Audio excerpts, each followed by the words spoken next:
This is the story of my family. I grew up to an average family, and I had a mom and a dad.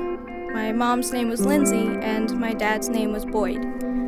I was born in Mesa, Arizona, and a week after, my parents moved to Riverside, California. 3 years later, my brother was born, and that's when my life started to become different.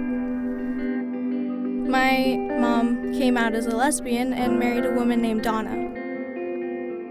Donna was the one that took care of my brother and I. My papi was a school psychologist, so we didn't see him too much. It was really my brother and I against the world. Him and I are inseparable.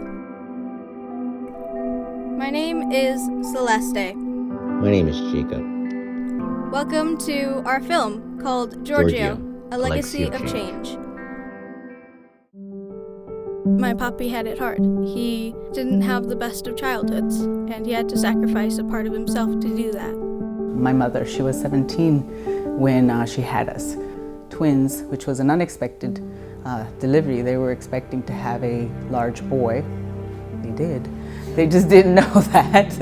And I was the larger of the two, as a matter of fact. It was a physically violent relationship, a sexually violent relationship. And so over time, mother had to decide whether to stay in that relationship or not. Good for her, she left it. The memories that I have of him are absolutely horrendous. Always making an effort to impose himself upon myself and my sister. I remember my sister and I crawling around the living room area and the kitchen area, toppling the garbage can over so that we could have something to snack on. I remember us killing cockroaches with, steak bones or chicken bones to have something to eat. And so I knew that my family was broken, and I had this yearning, this desire to be part of a family. I remember watching a commercial about family first. It was a beautiful, perfect commercial where, you have the daddy and the mommy and the kids walking. Yes, that's the kind of family I want. When I began to investigate the Mormon Church, I told them, missionaries, that I was gay. They knew from the very beginning. They assured me that with the gospel and all of that I would be able to rid myself of those perversions. But I knew that I had to marry a boy to move forward in the church. Married in the Mormon temple, I did everything I had to do. I had my callings, wore my dresses, went to my weekly counseling sessions. I started going to counseling since the very beginning, as soon as I left home. And as soon as I was with the church, that was 10 years. We prayed all the time, multiple times a day, read the scriptures multiple times, did it with church members, church leaders. And it wasn't changing.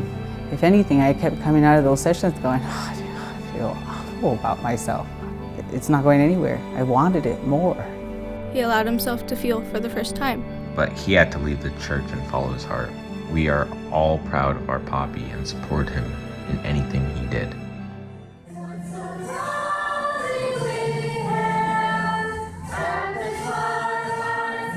Being in school, I was really open about the fact that I had two moms. I didn't care who knew. I didn't know that people would look at me different. Kids coming up to me and saying that they didn't want to hang out with me because they didn't want to catch the gay. I knew that I had to protect my brother from that.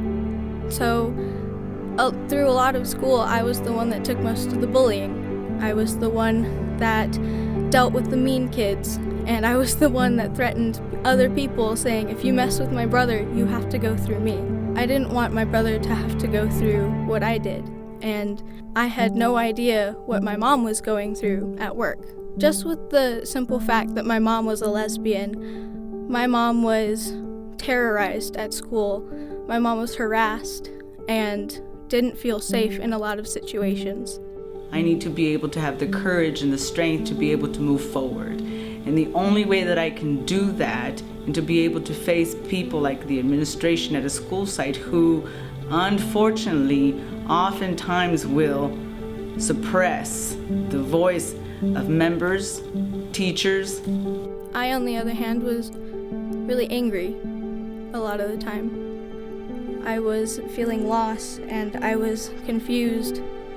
I think what confused me the most was his transition. Mom was talking to us, to all of us, and she was like, oh, like, look at this, look at a photo of this person and all this stuff, and this person is transgender. This was their before and this is their after. And Mom was like, this is what I'm gonna end up doing. This is what I want, I'm like that, I wanna change. And my first thought was, is your personality gonna change?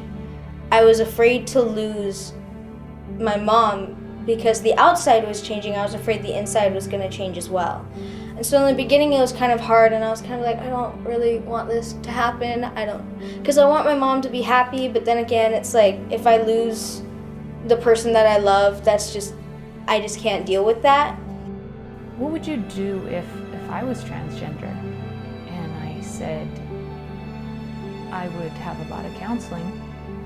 And I meant that in a way of, it's not a deal breaker for me, but just that initial comment for me was, yeah, it would be, whoa, a struggle, you know? And I had no concept to what any of that is other than something sensationalized on TV.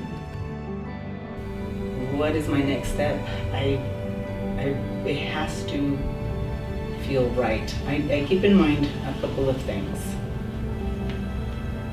My children, my family foremost, but my children are my primary concern and their response, and are they ready for my next step?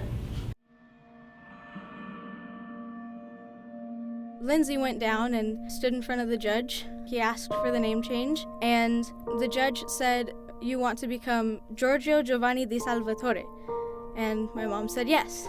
And he was so happy for that, because it was a name that was made based on who he thought he was, who he wanted to be, and in memory of some of the people that meant the world to him and his family. So his abuelito and other people. What are your thoughts about Mom going through top surgery? The only thing that worried me is that you kept saying, there's always that chance. There's always that small chance when you undergo for surgery. I'm just like, Mom. I've made my peace with my body and my previous identity. Peace with it and moved on, but it certainly haunted me and tortured me for way too long, way too long. Every morning, I'd wake up and look in the mirror, and it would just throw me off. It would just throw me off how the reflection in the mirror wasn't what I expected to see.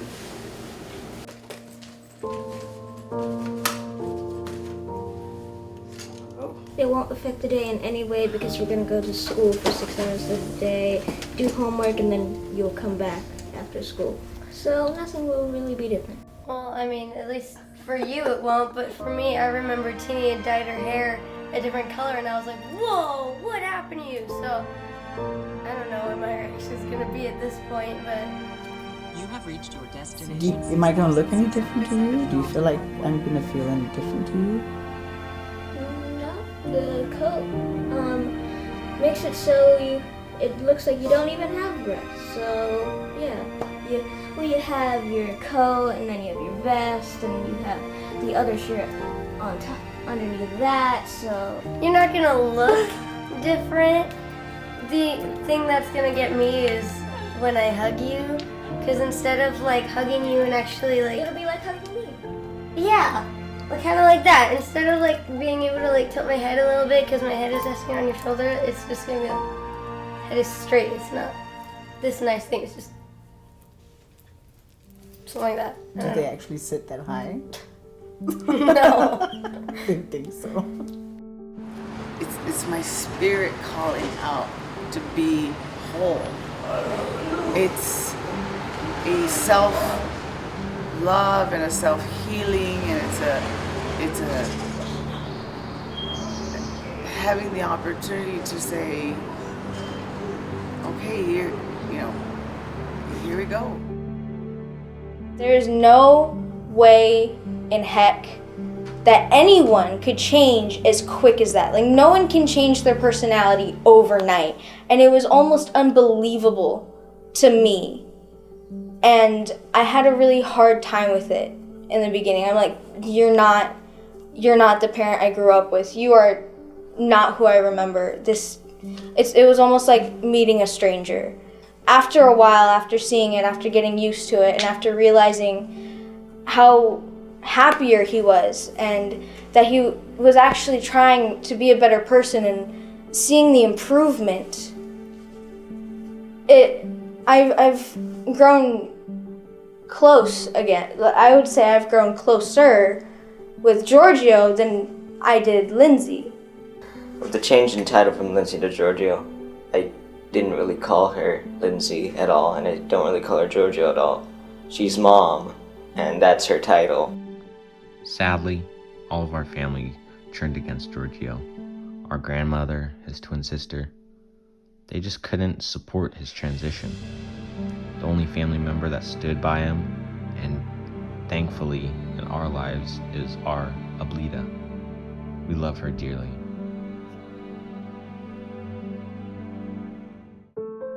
Once I got into high school, that was one of the easiest and hardest times. It was easy to make friends who were open and understanding because this was the time that people would experiment with themselves and figure out how they felt.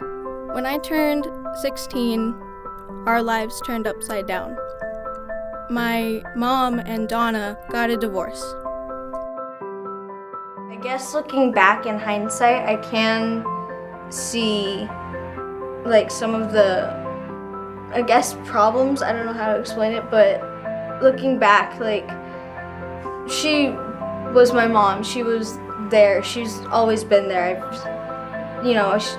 I was 3 when you were just born. I was 3 during the first divorce, and then Donna came in, and it was cool. She was our mom. She took care of us, and I looked up to her a lot, actually, and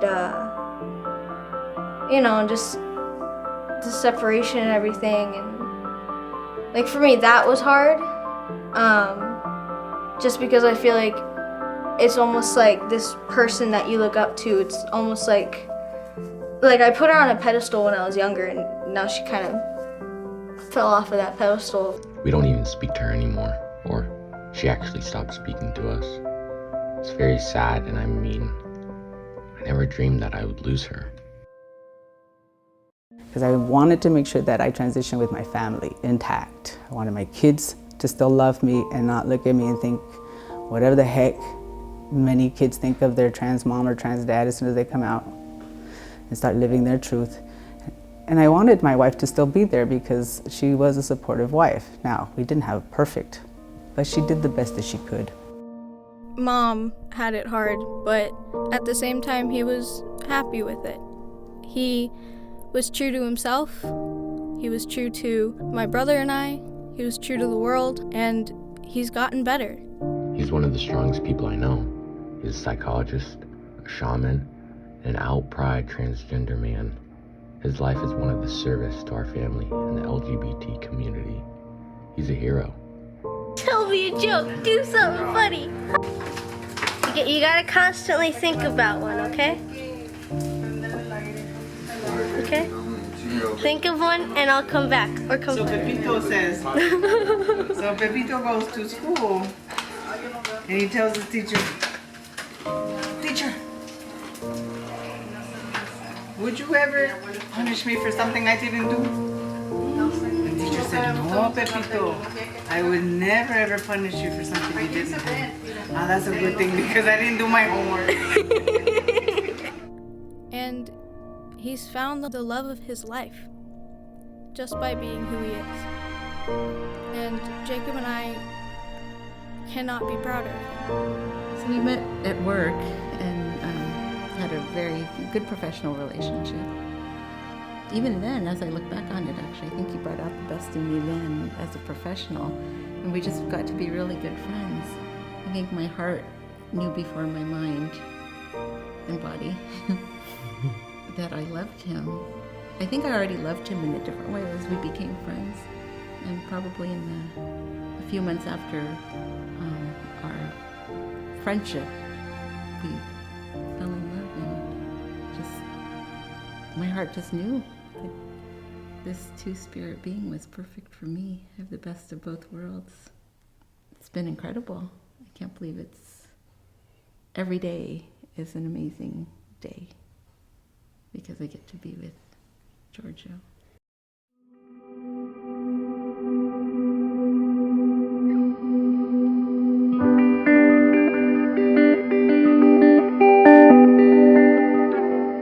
We have come together today to witness the promises of Eden, Naomi, Magdalinden, Demakali, and Georgio Giovanni de Salvatore Apuna Muhani, graceful son, in marriage, to share with them in their happiness and in their hopes.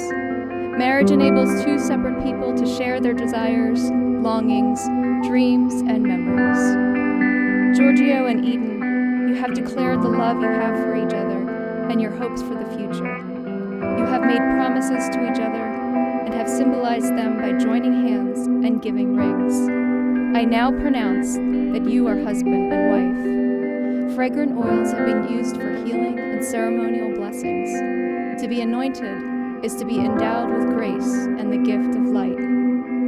Having lived through 2 divorces, I kind of lost faith in the idea of true love. I thought that it wasn't real for a time, but seeing my poppy and Eden to come together and defy everything that I had thought, it makes me extremely happy to know that true love really is real.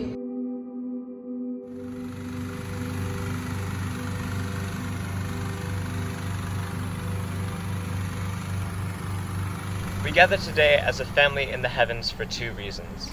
1, to bond our family in union, and 2, to close sacred space over Temecula Valley after yesterday's ceremony. The family binding ceremony involves the use of colored ribbon/cord, the braiding of these together, and the tying of knots at each end.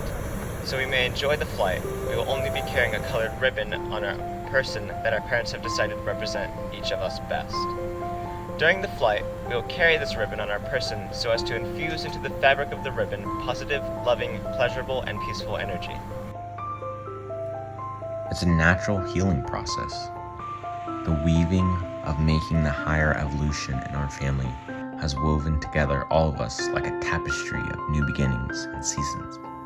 Our bonds are strong, and we feel like we can get through anything together. Celeste and I are both doing good today. It's really cool she's studying to be an English teacher. Now I'm into math and science. One day to become an astrophysicist. I love and appreciate all my sisters and Poppy and Eden.